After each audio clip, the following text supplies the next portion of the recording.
ਤੁਸੀਂ ਸੁਣ ਰਹੇ ਹੋ ਪੰਜਾਬੀ ਰੇਡੀਓ USA ਤੇ ਸਿੱਖ ਇਤਿਹਾਸ ਦੇ ਵਿੱਚ ਅੱਜ ਦਾ ਦਿਨ ਅੱਜ 12 ਫਰਵਰੀ ਹੈ। 12 ਫਰਵਰੀ 1637 28 ਮਾਰਚ 1624 ਦੇ ਦਿਨ ਗੁਰੂ ਦਾ ਚੱਕ ਅੰਮ੍ਰਿਤਸਰ ਦੇ ਵਿੱਚ ਸਿੱਖਾਂ ਦਾ ਇੱਕ ਭਾਰੀ ਇਕੱਠ ਹੋਇਆ। ਇਸ ਦੇ ਵਿੱਚ ਬਿਲਾਸਪੁਰ, ਹੰਡੂਰ ਅਤੇ ਕਈ ਹੋਰ ਰਿਆਸਤਾਂ ਦੇ ਰਾਜੇ ਜਿਨ੍ਹਾਂ ਨੂੰ ਗੁਰੂ ਸਾਹਿਬ ਨੇ ਗਵਾਲੀਅਰ ਦੇ ਕਿਲੇ ਦੇ ਵਿੱਚੋਂ ਰਿਹਾ ਕਰਵਾਇਆ ਸੀ ਉਹ ਵੀ ਪੁੱਜੇ ਸਨ। ਬਿਲਾਸਪੁਰ ਦਾ ਰਾਜਾ ਕਲਿਆਣ ਚੰਦ ਕਈ ਦਿਨ ਉੱਥੇ ਠਹਿਰਿਆ। 11 ਅਪ੍ਰੈਲ ਦੇ ਦਿਨ ਵਾਪਸ ਜਾਣ ਤੋਂ ਪਹਿਲਾਂ ਉਸ ਨੇ ਗੁਰੂ ਸਾਹਿਬ ਨੂੰ ਅਰਜ਼ ਕੀਤੀ ਕਿ ਉਹ ਉਸ ਦੀ ਰਿਆਸਤ ਦੇ ਵਿੱਚ ਆਪਣਾ ਹੈੱਡਕੁਆਟਰ ਬਣਾਉਣ। ਕਲਿਆਣ ਚੰਦ ਨੂੰ ਰੋਹਿਲਾ ਦੀ ਲੜਾਈ ਦੇ ਵਿੱਚ ਗੁਰੂ ਸਾਹਿਬ ਦੀ ਜਿੱਤ ਦਾ ਅਹਿਸਾਸ ਸੀ ਅਤੇ ਉਹ ਚਾਹੁੰਦਾ ਸੀ ਕਿ ਜੇਕਰ ਗੁਰੂ ਸਾਹਿਬ ਉਸ ਦੀ ਰਿਆਸਤ ਦੇ ਵਿੱਚ ਆ ਗਏ ਤਾਂ ਛੇਤੀ ਕੀਤਿਆਂ ਕੋਈ ਉਸ ਤੇ ਹਮਲਾ ਨਹੀਂ ਕਰੇਗਾ ਤੇ ਜੇਕਰ ਕਿਸੇ ਨੇ ਫਿਰ ਵੀ ਹਮਲਾ ਕਰਨ ਦੀ ਹਰਕਤ ਕੀਤੀ ਤਾਂ ਉਸ ਨੂੰ ਗੁਰੂ ਸਾਹਿਬ ਦੀ ਮਦਦ ਮਿਲ ਸਕੇਗੀ। ਇਸ ਮਗਰੋਂ ਗੁਰੂ ਸਾਹਿਬ ਨੇ ਕਲਿਆਣ ਚੰਦ ਦੇ ਨਾਲ ਉਸ ਦੀ ਰਿਆਸਤ ਦੇ ਦਰਿਆ ਸਤਲੁਜ ਦੇ ਨਾਲ ਲੱਗਦੇ ਇਲਾਕਿਆਂ ਦਾ ਦੌਰਾ ਕੀਤਾ ਅਤੇ ਨਵੇਂ ਨਗਰ ਵਾਸਤੇ ਕਲਿਆਣਪੁਰ, ਭਟੌਲੀ ਅਤੇ ਜੀਵਵਾਲ ਪਿੰਡਾਂ ਦੇ ਵਿਚਕਾਰ ਕੁਝ ਜ਼ਮੀਨ ਖਰੀਦਣ ਦੀ ਪੇਸ਼ਕਸ਼ ਕੀਤੀ। ਪਹਿਲਾਂ ਤਾਂ ਕਲਿਆਣ ਚੰਦ ਨੇ ਇਸ ਜ਼ਮੀਨ ਦੇ ਪੈਸੇ ਲੈਣ ਤੋਂ ਨਾ ਕਰ ਦਿੱਤੀ, ਪਰ ਜਦ ਗੁਰੂ ਸਾਹਿਬ ਨੇ ਉਸ ਨੂੰ ਦੱਸਿਆ ਕਿ ਉਹ ਦਾਨ ਦੀ ਜ਼ਮੀਨ ਤੇ ਸਿੱਖ ਪੰਥ ਦਾ ਨਗਰ ਨਹੀਂ ਵਸਾਉਣਗੇ ਤਾਂ ਮਜਬੂਰਨ ਕਲਿਆਣ ਚੰਦ ਨੂੰ ਇਸ ਜ਼ਮੀਨ ਦੀ ਕੀਮਤ ਲੈਣੀ ਪਈ। ਮੌਜੂਦਾ ਕੀਰਤਪੁਰ ਦੇ ਵਿੱਚ ਇਹਨਾਂ ਸਾਰਿਆਂ ਪਿੰਡਾਂ ਦੀ ਜ਼ਮੀਨ ਦਾ ਕੁਝ ਹਿੱਸਾ ਸ਼ਾਮਲ ਹੈ। ਭਾਵੇਂ ਗੁਰੂ ਸਾਹਿਬ ਨੇ ਕੀਰਤਪੁਰ ਵਸਾ ਤਾਂ ਲਿਆ, ਪਰ ਉਹਨਾਂ ਨੇ ਇੱਥੇ 1635 ਦੇ ਵਿੱਚ ਹੀ ਰਹਿਣਾ ਸ਼ੁਰੂ ਕੀਤਾ। 12 ਫਰਵਰੀ 1637 ਦੇ ਦਿਨ ਬਿਲਾਸਪੁਰ ਦੇ ਰਾਜੇ ਕਲਿਆਣ ਚੰਦ ਦੀ ਮੌਤ ਹੋ ਗਈ। ਗੁਰੂ ਸਾਹਿਬ ਉਸ ਦੀ ਆਖਰੀ ਰਸਮ ਵਾਸਤੇ ਬਿਲਾਸਪੁਰ ਪੁੱਜੇ। 12 ਫਰਵਰੀ 1847 ਲਾਹੌਰ ਦੀ ਅਸਲ ਤਾਕਤ ਆਪਣੇ ਹੱਥ ਦੇ ਵਿੱਚ ਲੈਣ ਮਗਰੋਂ ਅੰਗਰੇਜ਼ਾਂ ਨੇ ਪੰਜਾਬ ਤੇ ਪੂਰੀ ਤਰ੍ਹਾਂ ਕਬਜ਼ਾ ਕਰਨ ਦੇ ਪਲਾਨ ਹੇਠ ਸਭ ਤੋਂ ਪਹਿਲਾ ਵਾਰ ਰਾਣੀ ਜਿੰਦਾ ਤੇ ਕਰਨ ਦੀ ਤਰਕੀਬ ਬਣਾਉਣੀ ਸ਼ੁਰੂ ਕੀਤੀ। ਫਰੈਡਰਿਕ ਕਰੀ ਚਾਹੁੰਦਾ ਸੀ ਕਿ ਰਾਣੀ ਨੂੰ ਲਾਹੌਰ ਦੇ ਵਿੱਚੋਂ ਬਾਹਰ ਭੇਜਿਆ ਜਾਵੇ ਕਿਉਂਕਿ ਇਹ ਉਹੀ ਸੀ ਜਿਹੜੀ ਅੰਗਰੇਜ਼ਾਂ ਦੇ ਰਾਹ ਦਾ ਰੋੜਾ ਸੀ।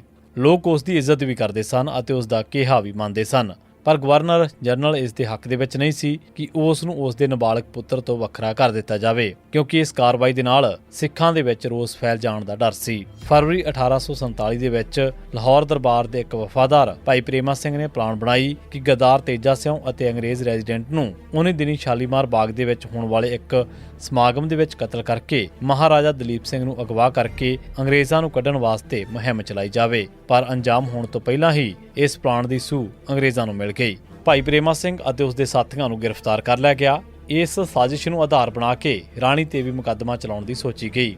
ਅੰਗਰੇਜ਼ਾਂ ਦਾ ਇਲਜ਼ਾਮ ਸੀ ਕਿ ਭਾਈ ਪ੍ਰੇਮਾ ਸਿੰਘ ਨੂੰ ਭਾਈ ਮਹਾਰਾਜ ਸਿੰਘ ਔਰੰਗਾਬਾਦੀ ਅਤੇ ਰਾਣੀ ਦੀ ਹਮਾਇਤ ਹਾਸਲ ਸੀ। ਬਾਅਦ ਦੇ ਵਿੱਚ ਅੰਗਰੇਜ਼ ਰੈਜ਼ੀਡੈਂਟ ਦੀ ਰਾਣੀ ਜਿੰਦਾ ਤੇ ਕੇਸ ਚਲਾਉਣ ਦੀ ਸਿਫਾਰਿਸ਼ ਨੂੰ ਗਵਰਨਰ ਜਨਰਲ ਨੇ ਰੱਦ ਕਰ ਦਿੱਤਾ, ਕਿਉਂਕਿ ਬੂਟਾ ਸਿੰਘ ਵਾਲਾ ਸਬੂਤ ਕਮਜ਼ੋਰ ਜਿਹੀ ਗੱਲ ਸੀ ਜੋ ਲੋਕਾਂ ਨੂੰ ਹਜ਼ਮ ਨਹੀਂ ਸੀ ਹੋਣੀ।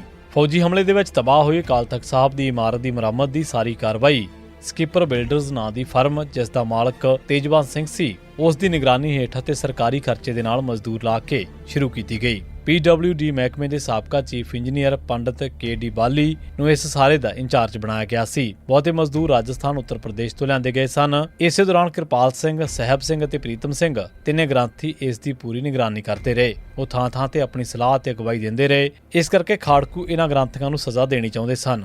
ਉਹਨਾਂ ਨੇ ਕਿਰਪਾਲ ਸਿੰਘ ਤੇ 2 ਵਾਰ ਹਮਲਾ ਕੀਤਾ, ਪਰ ਉਹ ਬਚ ਗਿਆ। ਖਾੜਕੂਆਂ ਨੇ 12 ਫਰਵਰੀ 1987 ਦੇ ਦਿਨ ਪ੍ਰੀਤਮ ਸਿੰਘ ਉੱਤੇ ਵੀ ਹਮਲਾ ਕੀਤਾ, ਪਰ ਉਹ ਵੀ ਬਚ ਗਿਆ ਸੀ। 12 ਫਰਵਰੀ 1987 ਦੇ ਦਿਨ ਭਾਈ ਮਨਜੀਤ ਸਿੰਘ ਖਜ਼ਾਲਾ ਵਾਸੀ ਛੋਟੀਆਂ ਸਨਾਵਾਂ, ਜ਼ਿਲ੍ਹਾ ਗੁਰਦਾਸਪੁਰ, ਜੋ ਕਿ ਖਾਲਿਸਤਾਨ ਆਰਮਡ ਫੋਰਸਸ ਦਾ ਆਗੂ ਸੀ, ਉਸ ਨੂੰ ਘਰਿੰਡਾ, ਜ਼ਿਲ੍ਹਾ ਅੰਮ੍ਰਿਤਸਰ ਦੇ ਵਿੱਚ ਨਕਲੀ ਮੁਕਾਬਲੇ ਦੇ ਵਿੱਚ ਮਰਿਆ ਦਿਖਾ ਦਿੱਤਾ ਗਿਆ। ਦਰਅਸਲ ਉਸ ਨੂੰ 10 ਫਰਵਰੀ ਨੂੰ ਗ੍ਰਿਫਤਾਰ ਕਰਕੇ 2 ਦਿਨ ਉਸ ਤੇ ਮਾਲ ਮੰਡੀ ਅੰਮ੍ਰਿਤਸਰ ਦੇ ਟਾਰਚਰ ਸੈਂਟਰ ਦੇ ਵਿੱਚ ਅੰਨਾ ਤਸ਼ੱਦਦ ਢਾਇਆ ਗਿਆ ਸੀ। ਜਦੋਂ ਕੁਝ ਨਾ ਬੋਲਿਆ ਤਾਂ ਉਸ ਦੇ ਦੋਵੇਂ ਹੱਥ ਵੱਢ ਦਿੱਤੇ ਗਏ। ਫਿਰ ਇਸੇ ਦਿਨ ਸ਼ਾਮ ਨੂੰ ਮਨਜੀਤ ਸਿੰਘ ਨੂੰ ਨਕਲੀ ਮੁਕਾਬਲਾ ਬਣਾ ਕੇ ਸ਼ਹੀਦ ਕਰ ਦਿੱਤਾ ਗਿਆ।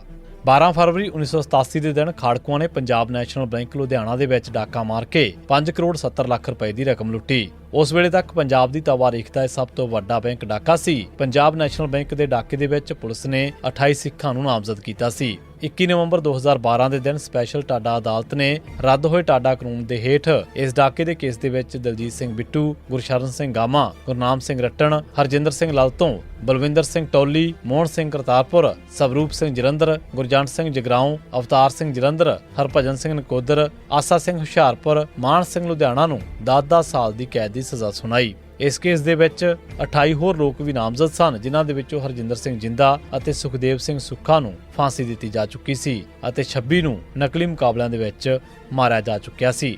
12 ਫਰਵਰੀ 1987 ਦੇ ਦਿਨ ਖਾੜਕੂਆਂ ਨੇ ਲੁਧਿਆਣਾ ਦੀਆਂ ਕਚਹਿਰੀਆਂ ਦੇ ਵਿੱਚ ਐਕਸ਼ਨ ਕਰਕੇ ਬੱਬਰ ਖਾਲਸਾ ਦੇ ਅਨੋਖ ਸਿੰਘ ਨੂੰ ਪੁਲਿਸ ਕੋਲੋਂ ਛੁਡਵਾ ਲਿਆ ਸੀ। 12 ਫਰਵਰੀ 1987 ਦੇ ਦਿਨ ਪੰਜਾਬ ਪੁਲਿਸ ਨੇ ਬਲਬੀਰ ਸਿੰਘ ਬੀਰਾ ਵਾਸੀ ਫਲੋਰ ਨੂੰ ਨਕਲੀ ਮੁਕਾਬਲੇ ਦੇ ਵਿੱਚ ਸ਼ਹੀਦ ਕਰ ਦਿੱਤਾ। 12 ਫਰਵਰੀ 1988 ਦੇ ਦਿਨ ਪੁਲਿਸ ਨੇ ਸਿੱਖ ਨੌਜਵਾਨ ਹਰਜਿੰਦਰ ਸਿੰਘ ਨੂੰ ਬਾਬਾ ਬਕਾਲਾ ਦੇ ਵਿੱਚ ਨਕਲੀ ਮੁਕਾਬਲੇ ਦੇ ਵਿੱਚ ਸ਼ਹੀਦ ਕਰ ਦਿੱਤਾ। 12 ਫਰਵਰੀ 1988 ਦੇ ਦਿਨ ਪੁਲਿਸ ਨੇ ਪ੍ਰਕਾਸ਼ ਸਿੰਘ ਉਰਫ ਪੱਪੂ ਅਤੇ ਉਸ ਦੇ ਭਰਾ ਧਰਮ ਸਿੰਘ ਉਰਫ ਧਰਮਾ ਪੁੱਤਰ ਸ਼ਿੰਗਾਰਾ ਸਿੰਘ ਵਾਸੀ ਸੁਲਤਾਨਵਿੰਡ ਜ਼ਿਲ੍ਹਾ ਅੰਮ੍ਰਿਤਸਰ ਨੂੰ ਨਕਲੀ ਮੁਕਾਬਲੇ ਦੇ ਵਿੱਚ ਸ਼ਹੀਦ ਕਰ ਦਿੱਤਾ।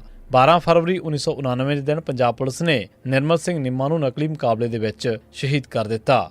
12 ਫਰਵਰੀ 1991 ਦੇ ਦਿਨ ਪੰਜਾਬ ਪੁਲਿਸ ਨੇ ਦਿਲਬਾਗ ਸਿੰਘ ਤੇ ਗੁਰਦੇਵ ਸਿੰਘ ਮਹਾਵਾ ਦੋਵੇਂ ਵਾਸੀ ਸੋਲ ਅੰਮ੍ਰਿਤਸਰ ਨੂੰ ਨਕਲੀ ਮੁਕਾਬਲੇ ਦੇ ਵਿੱਚ ਸ਼ਹੀਦ ਕਰ ਦਿੱਤਾ। ਤਕਰੀਬਨ ਇਹਨਾਂ ਦਿਨਾਂ ਦੇ ਵਿੱਚ ਹੀ ਲਖਬੀਰ ਸਿੰਘ ਕਲੇਰ, ਜੀਤ ਸਿੰਘ ਉਰਫ ਤੱਤੂ ਵਾਸੀ ਠੱਠੀਵਾੜਾ ਅੰਮ੍ਰਿਤਸਰ, ਸੁਰਿੰਦਰ ਸਿੰਘ ਉਰਫ ਇੰਦਰਜੀਤ ਸਿੰਘ ਵਾਸੀ ਹੀਰਾਂ ਲੁਧਿਆਣਾ, ਸਵਰਨ ਸਿੰਘ ਸੋਨਾ ਮਾਖੀ ਕਲਸੀਆਂ, ਰਸ਼ਪਾਲ ਸਿੰਘ ਗੜਾਇਕੇ, ਸੁਖਦੇਵ ਸਿੰਘ ਲਾਡੀ, ਸਾਹਿਬ ਸਿੰਘ ਚੰਦੀ, ਸਿਕੰਦਰ ਸਿੰਘ ਸ਼ਾਂਟੀ, ਪ੍ਰੇਮ ਸਿੰਘ ਫੌਜੀ ਬੱਬਰ ਅਤੇ ਸਰਬਜੀਤ ਸਿੰਘ ਨੂੰ ਵੀ ਨਕਲੀ ਮੁਕਾਬਲਿਆਂ ਦੇ ਵਿੱਚ ਸ਼ਹੀਦ ਕਰ ਦਿੱਤਾ ਗਿਆ। 12 ਫਰਵਰੀ 1992 ਦੇ ਦਿਨ ਪੁਲਿਸ ਨੇ ਕੁਲਵੰਤ ਸਿੰਘ ਪੁੱਤਰ ਪ੍ਰੇਮ ਸਿੰਘ ਵਾਸੀ ਬਿਲਾਸਪੁਰ ਜ਼ਿਲ੍ਹਾ ਲੁਧਿਆਣਾ ਨੂੰ ਨਕਲੀ ਮੁਕਾਬਲੇ ਦੇ ਵਿੱਚ ਸ਼ਹੀਦ ਕਰ ਦਿੱਤਾ।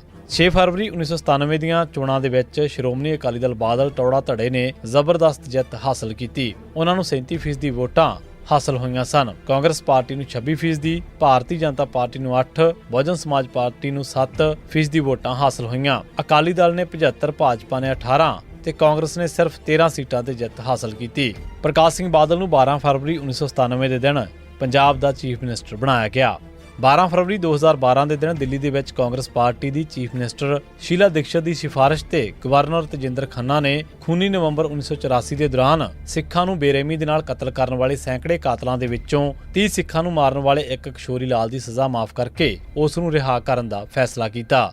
ਪਰ ਜਦ ਇਸ ਦਾ ਰਾਜ਼ ਬਾਹਰ ਨਿਕਲਿਆ ਤਾਂ ਸਿੱਖਾਂ ਦੇ ਰੋਹ ਅਤੇ ਰੋਸ ਕਰਕੇ ਇਹ ਫੈਸਲਾ ਮੁਲਤਵੀ ਕਰ ਦਿੱਤਾ ਗਿਆ। 12 ਫਰਵਰੀ 2014 ਦੇ ਦਿਨ ਸ਼੍ਰੋਮਣੀ ਗੁਰਦੁਆਰਾ ਪ੍ਰਬੰਧਕ ਕਮੇਟੀ ਦੇ ਪ੍ਰਧਾਨ ਅਵਤਾਰ ਸਿੰਘ ਮੱਕੜ ਨੇ ਕਿਹਾ ਕਿ ਅਸੀਂ ਸ਼੍ਰੋਮਣੀ ਕਮੇਟੀ ਦਾ ਹਰ ਫੈਸਲਾ ਬਾਦਲ ਦੀ ਮਨਜ਼ੂਰੀ ਨਾਲ ਲੈਂਦੇ ਹਾਂ। 14 ਫਰਵਰੀ ਦੇ ਦਿਨ ਬਾਦਲ ਨੇ ਇਸ ਦੇ ਜਵਾਬ ਦੇ ਵਿੱਚ ਕਿਹਾ, ਪਰ ਦਰਬਾਰ ਸਾਹਿਬ ਦੇ ਵਿੱਚ 1984 ਜੂਨ ਦੇ ਸ਼ਹੀਦਾਂ ਦੀ ਯਾਦਗਾਰ ਵਾਸਤੇ ਮੱਕੜ ਨੇ ਮੇਰੇ ਤੋਂ ਨਹੀਂ ਸੀ ਪੁੱਛਿਆ। ਇਸੇ ਸਿੱਖ ਇਤਿਹਾਸ ਦੇ ਵਿੱਚ ਅੱਜ ਦਾ ਦਿਨ ਤੁਸੀਂ ਸੁਣਦੇ ਰਹੋ ਪੰਜਾਬੀ ਰੇਡੀਓ USA।